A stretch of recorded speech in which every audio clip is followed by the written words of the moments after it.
अस्सलाम वालेकुम रहमतुल्लाहि व बरकातुहू। दोस्तों, नापाकी की हालत में कलमा शरीफ पढ़ना, ज़िक्र व अज़कार करना, इसी तरह से दुरूद पाक पढ़ना या दुआएं पढ़ना, क्या ये जायज़ है या नाजायज़ है, पढ़ना चाहिए या नहीं पढ़ना चाहिए?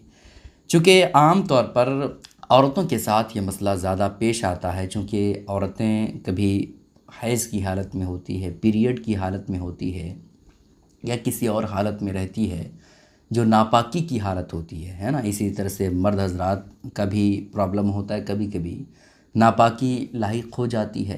तो ऐसी कैफ़ियत में हम दुरूद पाक पढ़ सकते हैं या नहीं, कलमा शरीफ पढ़ सकते हैं या नहीं, ज़िक्र व अज़कार कर सकते हैं या नहीं, या हिफाजत के जो कलमात है, जब बाहर हम निकलते हैं अंधेरे में तो उस वक्त जो दुआएं पढ़ी जाती है वो दुआ हम पढ़ सकते हैं नहीं। तो ये सारे डाउट्स आज आपके सामने क्लियर करने वाले हैं। बस आपसे गुजारिश है कि वीडियो को आप ध्यान से देखिएगा। दोस्तों देखें, ज़िक्र व अज़कार करना यानी अल्लाह अकबर, सुबहान अल्लाह, है ना, अल्हम्दुलिल्लाह, ये सब कहना, इसी तरह से कलमा शरीफ पढ़ना, है ना, ला इलाहा इल्लल्लाह मुहम्मदुर रसूलुल्लाह सल्लल्लाहु ताला अलैहि वसल्लम, या इसी तरह से हिफाजत के जो कलमात हैं, हिफाजत की जो दुआएं हैं वो पढ़ना, या इसी तरह से वो दुआएं पढ़ना जो कुरान मुक़द्दस में आयत की शक्ल में मौजूद है वो पढ़ना, है ना। इसी तरह से वजीफ़े पढ़ना, ये नापाकी की हालत में ये सब पढ़ना जो मैंने बयान किया, ये सब पढ़ना नापाकी की हालत में बिल्कुल जायज़ है। चाहे औरतें हैज़ की वजह से नापाक हों या निफास की वजह से नापाक हों या किसी और वजह से नापाक हों, बस औरतें जो है नापाकी की हालत में ये सब कलमात पढ़ सकती है। इसी तरह से मर्द भी अगर किसी भी तरह से नापाक हों तो ये सब कलमात पढ़ सकते हैं। हाँ, कुरान मुक़द्दस को तिलावत की गर्ज से नहीं पढ़ सकते हैं। अगर आप नापाक हैं तो कुरान मुक़द्दस के जो अल्फाज हैं उसे आप तिलावत के तौर पर नहीं पढ़ सकते हैं, ठीक है। कुरान मुक़द्दस को पढ़ने के लिए, कुरान मुक़द्दस को छूने के लिए, कुरान मुक़द्दस को सीने से लगाने के लिए पाक होना ज़रूरी है, ठीक है। एक हदीस पाक सुना देता हूँ जिससे आपका डाउट बिल्कुल क्लियर हो जाएगा। हज़रत अबू हुरैरा रज़ियल्लाहु ताला अन्हु से रवायत है, कहते हैं कि एक मर्तबा मैं नापाकी की हालत में था। हुज़ूर अलैहिस्सलातु वस्सलाम रास्ते से गुज़र रहे थे। हुज़ूर अलैहिस्सलातु वस्सलाम ने मुझे सलाम किया। मैं सलाम का जवाब नहीं लिया, फ़ौरन मैं दौड़ता दौड़ता गया और मैं क्या, पहले गुस्ल किया।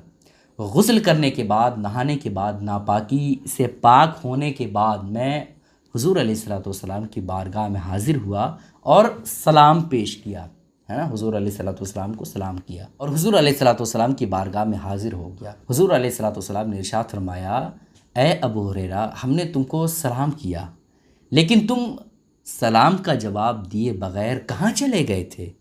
हज़रत अबू हुरैरा रज़ियल्लाहु ताला ने हुज़ूर अलैहिस्सलातु वस्सलाम की बारगाह में अर्ज़ किया, या रसूलल्लाह, मैं नापाकी की हालत में था तो मैं सलाम का जवाब कैसे देता?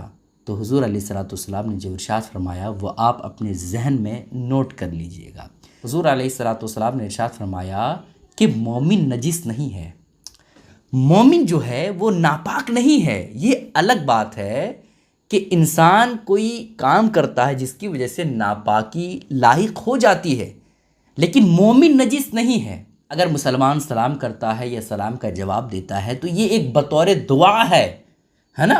हम अस्सलामु अलैकुम व रहमतुल्लाह बोल रहे हैं ना, वो कह रहे हैं कि तुम पर सलामती हो और अल्लाह की रहमत नाजिल हो। ये एक तरह से दुआ है, समझ रहे। तो नापाकी की हालत में भी आप मोमिन को दुआ दे सकते हैं, है ना, या सलाम का जवाब दे सकते हैं, इसमें कोई हर्ज की बात नहीं है, ठीक है। हाँ, एक बात का ज़रूर ख्याल रखा जाए कि जहाँ नापाकी वाली जगह हो, जहाँ नजिस वाली जगह हो, जैसे टॉयलेट के अंदर हो गया, है ना, टॉयलेट के अंदर आप अल्लाह का नाम ना लें और ना ही कोई टॉयलेट के अंदर जाने के बाद वजीफ़ा करें, ठीक है। आप इन बातों का ख्याल ज़रूर कीजिएगा। इस क्लिप को शेयर ज़रूर करें। अस्सलामु अलैकुम रहमतुल्लाहि व बरकातुहू।